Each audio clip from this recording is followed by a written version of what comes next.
আমি গত 7-5 দিন রাস্তা ফুটাতে থাকি, তো কেউ আমাকে সাহায্য করার জন্য আসে নাই।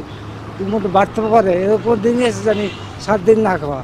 দর্শক, আমি এই মুহূর্তে রয়েছি কলাবাগান যে ফুটওভার ব্রিজটি রয়েছে সেখানে। আমার পেছনে যেই ঘুপড়ি ঘরটি রয়েছে এখানেই থাকেন ইউসুফ আলী। এই ইউসুফ আলী 90-এর দশকে ছিলেন একজন সম্ভ্রান্ত পরিবারের সন্তান। কোটি টাকার বেশি নগদ টাকাও ছিল তার কাছে। নিজস্ব ব্যবসা, বাড়ি, গাড়ি এবং মোটরসাইকেল তাও ছিল তার।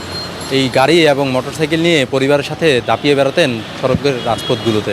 কিন্তু কেন আজকে তার এই পরিস্থিতি, কেনই বা তাকে থাকতে হচ্ছে এই ফুটপাতে, এই গল্পটি তার কাছেই জানবো। ভাইয়ের সাথে ঝগড়া হয় আমার 2010 সালে। তারপর ওখান থেকে চলে আসি 90 দশক থেকে 2010 সাল পর্যন্ত। আল্লাহ দিলে ঢাকা সিটিতে, ঢাকা জেলায় আমার 5টা জায়গা আমার ভাইয়ের নামে আমি নিজে কিনে দিই। তা আমাদের আমি এক ফুটা জায়গা আমি কিনে নিই। কেন আমার কাছে মনে হয় যেগুলোতে আমি কিছু নিয়ে যেতে পারবো না।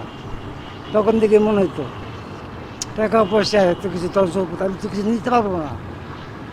যতটুকু পাই খায় দেওয়া যায় আমার এতটুকু আমার সুখ বিলাসিতা। গাড়ি হুন্ডা সবই ছিল। এই যে আজকে আপনার এই পরিস্থিতির জন্য কে দায়ী বা কেন? কাউকে দায়ী করবো না, আমি নিজেই দায়ী। কারণ হলো আমি স্যাক্রিফাইস করতে করতে আমি নিজে এখন কী বলবো আর কিছু বলার ভাষা নাই। কেউ আসে না, ভাই বোন 9টা ভাই বোন আমরা, কেউ আসে না। আমার 2 ছেলে, ওর সাথে ডিভোর্স করে আমি ডিভোর্স দিয়ে দিয়েছি গত 5 বছর আগে, রাগ করে, রাগের মাথায়। তারপর আর যাইনি, আজও যাইনি এই রাস্তায়। আমি গত 7-5 দিন রাস্তা ফুটাতে থাকি, তো কেউ আমাকে সাহায্য করার জন্য আসে নাই।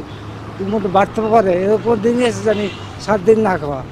এই যে পরিবারের কথা আপনার মনে পড়ে না, তাদেরকে আপনি মিস করেন না? অনেক মিস করি, তারা তো মিস করে না আমাদের।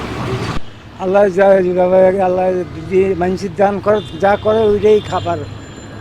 কেউ দিয়ে গেলে 1 প্যাকেট বিরিয়ানি, 1 প্যাকেট করে ভাত, ওইটাই খাবার আমাদের। আজকে কেউ একজনের একটু খিচুড়ি জল একটু ছোটো বাটিতে, ওইটাই খাবার আজকে। এটাই আজকে আর খাওয়া হবে না, আজকে খাওয়া পাবো না মনে হয় আর।